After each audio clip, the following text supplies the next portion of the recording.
Alright guys, I'm going to take you through a Grapplers arm workout. Now this is a little different to my previous videos where I'm showing you more strength power style stuff, a little more stuff around scientific evidence, some kind of background behind evidence-based training. But today we're just going to hit some arms. Obviously within grappling, having some strength and size advantage is beneficial. If you're a striker, I would avoid doing something like this. Even an MMA athlete, I would still avoid doing something like this. But for someone who's just a recreational competitor, someone who enjoys doing jiu-jitsu, also wants to look good, you can do something like this. I'm doing this in my garage gym, so even if you have minimal equipment, you can do this. If you have a gym, obviously I'm going to voice over this, so I'll give you some other alternatives too. So enjoy this. All right, so we have my first exercise here. It's pretty much a hybrid tricep push down slash kick back with the bands. I didn't have anywhere high enough to make it a push down. If you have cables and things like that, you can do a push down. But the idea was to essentially pre-fatigue the triceps here, 15 to 20 reps, get a big pump going before supersetting it with the next exercise, which is going to be a decline close grip push-up. Now, this is something really simple. Obviously, you don't need much equipment to do. It's actually really nice on the joints. If you have elbow problems, stuff like this high rep arm work can be beneficial for you, especially as a grappler who puts a lot of stress through the elbows too. So you can see I'm doing this in my garage gym, as I mentioned in the introduction.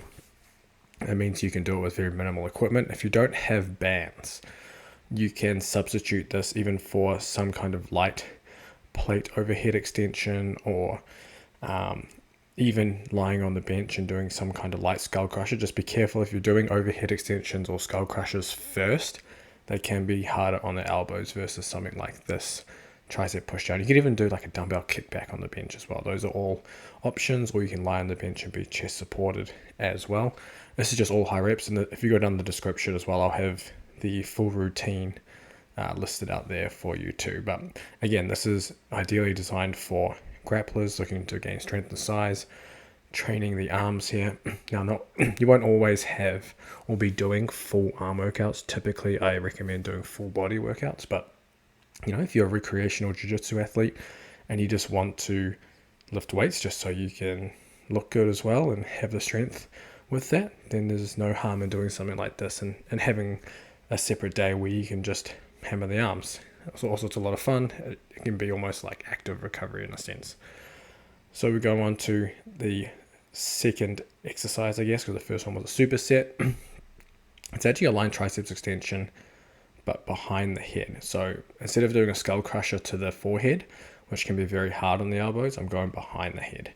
And it's actually termed a PJR pullover, but it's more of a hybrid line triceps extension PJR pullover. But essentially you're getting a bigger stretch by going behind the head.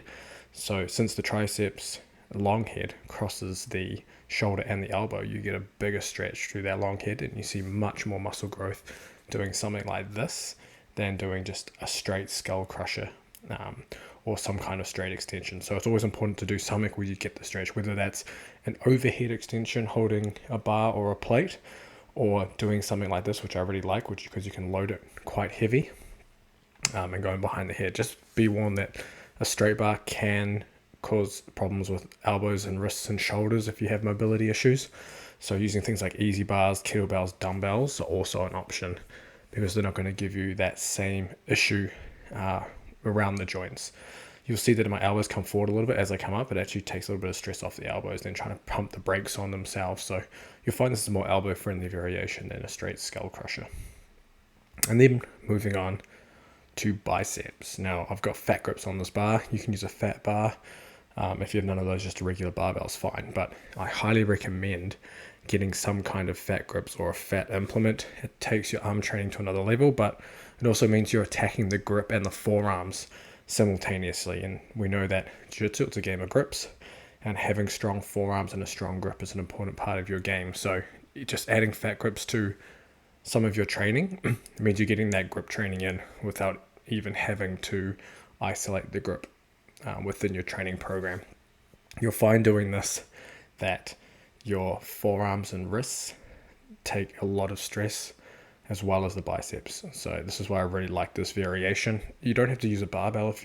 Sometimes the barbell can make wrists feel a little funny.